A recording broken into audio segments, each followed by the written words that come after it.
All right, listen to this. It's Mike here, back with a story that's straight out of Brooklyn, and trust me, it's a wild ride.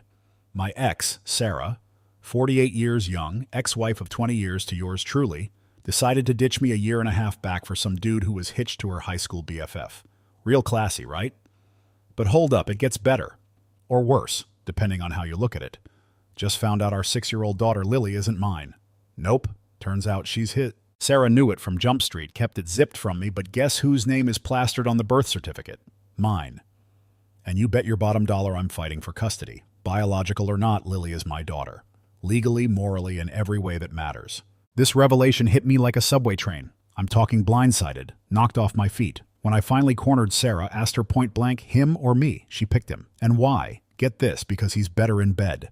That's it. 20 years, 2 kids, a life built, boiled down to bedroom acrobatics. Never mind the fact that I was busting my tail at 2 jobs to keep a roof over our heads while she played Mrs. Housewife and carried on her little affair. I shelved my own ambitions, my own dreams, put family first, always. Sarah was always distant. Dealing with her bipolar was a roller coaster, but I hung in there. Figured it was something she couldn't control, you know? Then I find out from mutual friends that she'd bragged about hitting me. Hit me out of frustration, hit me when she didn't get her way. Our kids saw it, my kids, witnessing their mother laying hands on their father. That ate at me, man. Towards the end, I remember this one time she blew up because I hadn't taken out the trash. The trash, like that was the hill to die on. Meanwhile, I was falling out of love with a ghost, with someone who'd already checked out of our life years ago, probably the moment she locked eyes with Mr. Bedroom Olympics. After the bomb dropped, Sarah, in a move that could win her an award for Ice Queen of the Year, sat down with her friend, the friend whose husband she was betting, and told her, straight up, "Yeah, it's true. No, I'm not sorry." Then just walked away. Her friend, bless her heart, filled me in. Sarah packed up, grabbed the kids, and moved in with him, into an apartment in the same building, practically spitting distance from our old place. Even then, dumb me, I held on to hope. Hoped she'd see the light, realize the grass wasn't greener with a serial cheater. Because yeah, Mr. Perfect had a rap sheet of infidelity longer than a CVS receipt, and Sarah knew it. I waited a whole year, thinking she'd come crawling back. She kept the keys to our apartment, and in my delusional brain that meant something. Meant she was keeping the door open. For when she realized she'd made a mistake. Wrong again. At the end of that year, the game started. He'd show up at the bus stop just as I was putting the kids on the bus for school, grinning like a Cheshire cat and say, loud enough for me to hear, "Came to see my daughter off to school." "Not your daughter, mine." That was it, I snapped. "If she's yours, then why the hell did you let me raise her for 5 years? Why is my last name on her birth certificate? Why were you cool with me being there at her birth, raising her as my own? Where were you, buddy?" That almost earned me a fist in the face, but instead, I got a drunken late-night visit from the happy couple. He showed up, chest puffed out, ready to rumble. Sarah naturally escalated things, took it public. Facebook became her battleground. Bragging about her new man, posting lovey-dovey pictures. Our friends, her friends, his wife, everyone was in shock. I was screenshot king that night, saved every last bit of digital dirt. Divorce was looming, but Sarah didn't seem to care about the mess she'd created. Why would she? She'd already played her trump card, the paternity test. After all the dust settled, I went through a dark patch. Self-destructive thoughts, the whole 9 yards. Kept replaying everything, wondering what I could have done different, done better. She blamed me, naturally. Said I wasn't there for her. But if I wasn't slaving away at 2 jobs, how would we have eaten? She'd scream about the trash not being taken out while the kids, under her watch, were turning our apartment into a Jackson Pollock experiment with crayons and drywall. But yeah, the trash was the real crisis. The worst part? I wanted my family back so bad I actually started to believe it was my fault. Took me a while, a long, hard while, to see the truth. Then my brother, bless his soul, intervened. He's in a band, always has been, always will be. He was determined to get me to play with them. I kept saying no, but he insisted I at least meet the guys, see if there was any chemistry. Reluctantly, I went. Didn't join the band. Still haven't. But I clicked with the guys, especially the rhythm guitarist. He introduced me to a friend of his, a woman named Olivia. 45, smart, funny, beautiful. And suddenly life took a turn. Fell hard, fell fast. It was like stepping out of a hurricane into sunshine. Being in a loving relationship with someone who wasn't constantly screaming, wasn't throwing punches, verbal or otherwise, was a revelation. Through all this craziness, Sarah still had the keys to our old apartment. She'd let herself in whenever she felt like it, usually to drop off stuff for the kids. The first time she did it while Olivia was there, let's just say it wasn't a Hallmark moment. That night my phone blew up. Sarah, demanding to know who this woman was, why she was in our apartment. Man, it felt good to tell her, She's my girlfriend, and it's none of your business. She'd moved on, left me, was shacked up with her soulmate cheater, but somehow my moving on was a personal affront. The last few months have been erratic. Sarah's obsession with Olivia has gone into overdrive, stalking territory. First, a Facebook friend request to Olivia. Demanded she accept it. When Olivia politely declined, Sarah called me, screaming, saying I had to make Olivia accept because she needed to see what kind of person was around her kids. Olivia, bless her heart, took the phone, told Sarah, calm as you please, that no, she wouldn't be adding her. Any communication about the kids would be through me, and Sarah wasn't getting access to her personal life. Didn't go over well. Next thing we knew, Olivia's Facebook was flooded with friend requests from Sarah's friends. Then came the break-ins. Every weekend when I was at work, Sarah would let herself into my apartment snooping around. Olivia was staying with me one weekend while I was at work when it happened again. Olivia called me whispering, Mike? Your ex is in your apartment." I could hear Sarah in the background making noise. Olivia asked her, "Sarah, is there something you need?" Sarah's excuse. She wanted to check how much milk I had in the fridge for when the kids came over. Milk? Seriously? Olivia just said, "We've got it covered," and Sarah finally left. That night I demanded the keys back. Point blank. She threw a fit, of course, but eventually handed them over. Then, petty to the core, she grabbed my son's keys, his apartment keys, and made copies for herself. When my lease was up, Olivia asked me to move in with her. Best decision ever. A fresh start, away from Sarah's orbit. Of course, Sarah tried to sabotage that too. Called the cops, told them I was stealing her belongings. Cops showed up, asked her to list what was hers. She couldn't name a single thing. Now we have the kids every other weekend. And the rules at Sarah's. Don't talk about what you do at Dad's. Mommy doesn't want to hear it. Lasted about 5 minutes. Now she pumps them for information. Jealousy, pure and simple. Olivia and I live by the beach, boardwalk right outside our door, aquarium a short walk away. We take the kids out, beach, boardwalk, aquarium, whatever. If they come back with a prize, Sarah throws it away. Says it's junk. But the latest? This is next level crazy. The last few times she's dropped off the kids, I've noticed, she's morphing into Olivia. Dyeing her hair the same color. Cutting it the same style. Whatever we do with the kids, Sarah tries to one-up us the following week. Beach? Sarah's at the beach. Zoo? Sarah's at the zoo. Finds out what we had for dinner? Sarah makes the same thing, then grills the kids. Who made it better? Last week my son, bless his honest little heart, asked if he could live with us. Said, "Mom's being crazy." You better believe I'm documenting all of this, every last detail for court. And just when I thought things couldn't get any weirder the other night, private photos from Sarah, out of the blue. Olivia was right there sitting next to me when the texts started coming in. I jumped back like I'd been electrocuted. "I didn't ask for these," I told Olivia, defensive as hell. "We're not even talking like that." Offered her my phone. "Go through it. See for yourself." Olivia looked at the pictures, then asked for Sarah's number.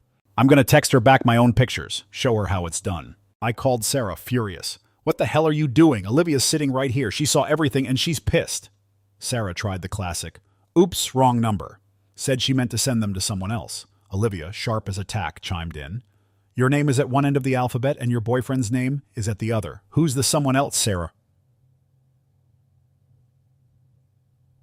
"Sarah, new guy in the picture?" Sarah hung up, just like that. I honestly have no idea what game she's playing. It's all just insane. Let me clarify a couple of things, because I'm getting comments like I'm still living in that old apartment. No. Moved in with Olivia miles away. And Olivia didn't actually send any pictures back. That was just her verbal smackdown. Her way of saying, "Yeah, okay, Sarah, whatever." The pictures Sarah sent? Selfies. Shirt off, duck face, phone in hand, mirror shots. Olivia's "show her how it's done" was a joke about Sarah's lack of originality. And no, Sarah doesn't have access to my new place. Kids don't even have keys for that reason. Custody battle is in full swing. Not easy being the non-biological father of Lily, but birth certificates on my side. Parental rights. Sarah's supposed to be on meds, but honestly, I'm not convinced she's taking them. I check the kids for bruises, make sure they're okay. At least she messed up with her boyfriend. He punched a hole in the wall, told her next time she raises a hand to him, he'll hit back. Small victories, I guess. People in the comments, they're saying she's dangerous. Restraining order? Co-parenting app? Block her everywhere? Yeah, lawyers on it. Co-parenting app is a must. Blocking her number? Tempting, but gotta keep lines open for the kids, unfortunately. Crazy? Off the charts. Walk away? Trying. Hard. Someone said she's stunned. I moved on with someone better. Maybe she thought I'd be her backup plan forever. Huh? Joke's on her. Living my best life? Trying. Haunted? Definitely. Divorce needs to be final. Kids need to be safe. Healing? Long road ahead. Olivia? Almost too good to be true. Don't feel like I deserve her. Feel like I've dropped a bomb on her life, dragged her into my mess. She's been my lifeline, though. Took me in, turned her life upside down for me and my kids. Destroyed her life? Feels like it sometimes. Best revenge is a life well lived, someone said. Yeah, trying for that too. Olivia sending pictures? Bad idea, comments said. Sarah would plaster them everywhere. Hurt my custody chances. True. Olivia didn't send anything. Just a joke. Humor. Her coping mechanism. Shocked me, honestly. Expected her to explode, accuse me of wanting Sarah back. Nope. Joke first. Amazing woman. First update. Paternity test confirmed. Lily not mine. Ex-friend, now Sarah's live-in, is the bio-dad. Lily's 6th birthday was this past weekend. Not my weekend with the kids, but Sarah asked if I wanted them for Lily's birthday. Of course I said yes. Even got extra days with them. Figured they had plans, pawning the kids off on me so they could party or whatever. But then it hit me. First birthday he could celebrate with his daughter, and he gave her to me? Messed up? Yeah, tad messed up. Disgusting degenerate, someone called him, accurate. Lousy parenting by most adults in her life. Sadly, probably true. Document everything? Already on it. Log of time with kids? Yup. Start time, end time, every day. Might need it later. Someone else's log helped them get more custody, less child support. Good tip. Sarah left Lily with me extra times to go see him in another state. Then took me to court to move there. Judge saw my log, increased my parenting time, reduced my child support, didn't even ask for it. Sarah was furious. Karma. Legal father? Birth certificate? Yes. Child support? Yes, for my son. Co-parenting app? Downloading it now. Revisit custody? Definitely if this keeps up. Marriage? Kids with Olivia? Marriage? Maybe someday. Kids? No. She can't have any. Birth certificate binding as adoption papers? Good to know. Fighting for custody of Lily. Olivia. Grounded, strong morals. Kids love her. Son opened up to her more than me or Sarah. Little jealous at first, but she's not a parent. Different perspective. No tug-of-war baggage. Good for him. Good for all of us. Second update, Saturday night, angry text from Sarah. Hope you're happy you won. Engaged, shouldn't have. What's your problem? Nonsense response. Then, go ahead and gloat. Gloat, time 10. Something happened to her. Accused me of being a know-it-all. Know-it-all about what? Rant about all men being pigs. Can't be trusted. Drunk. Again. Guy she left me for cheated on her. Didn't say anything. No point arguing with drunk crazy. Read the texts. Thought. Serves you right. Left me for a married cheater. I know what I'm getting into, she said then. Thought she could change him. Ha. Ran out of insults for me. Attacked Olivia. Ugly as heck. Could have had any girl. Chose someone special. Olivia is stunning. Inside and out. Sarah's jealous, stalking, copycatting. Attacks continued. Don't love Olivia. Impossible to fall in love with the first woman after me. Year apart when I met Olivia. Took time to trust again. Trust earned, not given. Only love Olivia for her apartment, kissing her butt for a place to live. According to Sarah, love only exists when you're homeless. Had my own apartment across the street from Sarah. Stayed in the complex to flaunt her new life. Moved in with Olivia when lease ended. Relocated job. She was trying to pick a fight. Refused to engage. Provocations got even more ridiculous. Sorry for not being enough for you. Wanted to scream, I wasn't good enough for you. You left. You replaced me. Forgot who walked out. Left me for a serial cheater. Quite the catch. Targeted Olivia again. She's the one you truly wanted. Current partner can't compare. Enough. Reach out when you're sober. Better state of mind. Turned off phone. Olivia got home later. Warned her about Sarah's texts. Handed her my phone. Read through them. Laughed. Looks like he cheated. Agreed. Reassured her. Harsh comments didn't bother her.